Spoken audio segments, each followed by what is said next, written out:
জমির মালিক আমি। আমাকে অনেক নির্যাতিত করা হচ্ছে।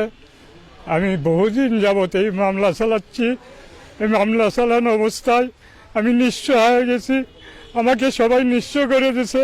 আমার বাপদাদার সম্পত্তি সবাই জোর দখল করে আছে, জোর করে। পৈতৃক সম্পত্তি আমার রাইতে স্থিতিবান সম্পত্তি। আমার সম্পত্তি কেন এভাবে নেবে? আপনারা বিচার করবেন স্যার। আমরা আমরা এত নির্যাতিত কেন হব? গরিব শ্রেণী মানুষ, আমরা রিক্সা চলে খাই। আমাকে কি আছে?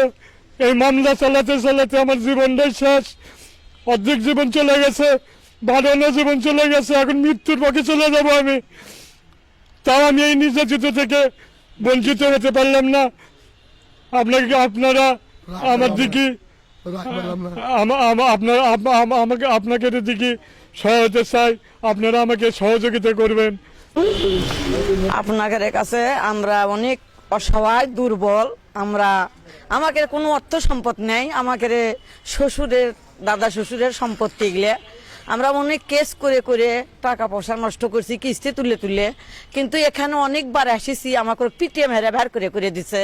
আমাকে এখানে ঢুকতেই দেয় না। পুলিশ আসে, ধাবরা করে সেই করে।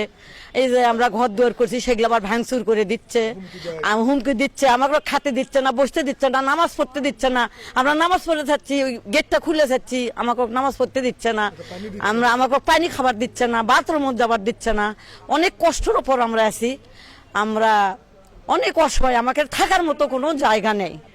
এটি কিছু নকাল মানে মামা বলে, ইয়া বলে, মানে এইরকম পরিচয় দেয়। উনিও কোটিপতি, ওনার নামটা মনে করে বিল্ডিং আছে, মানে টাকার জোরেতে। ইলিয়াস ওই জায়গার বাড়ি, ওই মদিনা মসজিদের এই সাইডে, ওই শিবপাটির মধ্যে। ইলিয়াস আলী ওই টাকা পয়সা আলার মালিক। উনি কয় আমার আমেরিকার আত্মীয় স্বজন থেকে আর দিলে কাগজ লেগেছে সব ডুপ্লিকেট।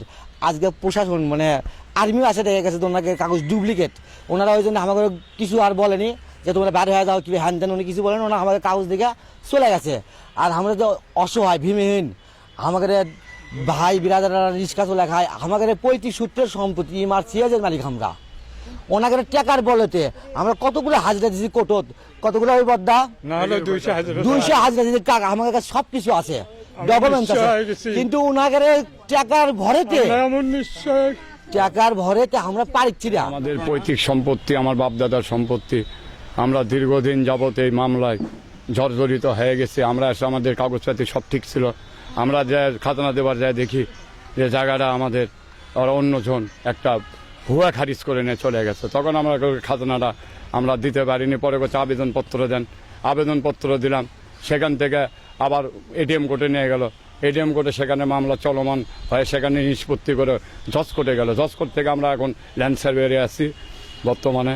আমাদের এখানে জজ কোর্টেও আছি, ল্যান্ড সার্ভেয়ারেও আছি। বর্তমানে আমাদের এই কোনো জায়গা জমি নাই। এই জমিটা ছাড়া আর কোনো আমাদের কোনো সম্পদ নাই। এটাই শেষ সম্বল আমাদের। আমরা ভূমিহীন হয়ে আছি। এই সম্পত্তিটা আমাদের অনেক দিন পর আমরা পাবো, এটাই আমাদের আশা পেলাম। আমরা এখানে অবস্থান করছি এবং এখান থেকে আমরা যাব না। আমাদেরকে জোর করে বের করে দিলে আমরা এখানে মারা যাব, তাও এখান থেকে যাব না। এখন বড় ভাই, আমরা অবস্থান কিছুদিন হলো করতেছি। এর আগেও আসছি, আমাদেরকে বকাবকি করে এখান থেকে তাড়িয়ে দিচ্ছে। আর একবার আসছি, আমাদেরকে তাড়িয়ে দিচ্ছে। বারবার আসতেছি, বারবার আর হামকি ধামকি এসে যে আমাদেরকে তাড়িয়ে দেয়। আমরা অনেক নির্যাতনের শিকার। ওরা বড় লোক মানুষ, ওদের সাথে আমরা কুলে উঠতে পারি না। লাস্টে মামলায় গেছে, সেখানেও নানান অশান্তি। এই সরকার, আগের সরকার, তারা আমাদের সাথে অনেক ইয়ে করেছে।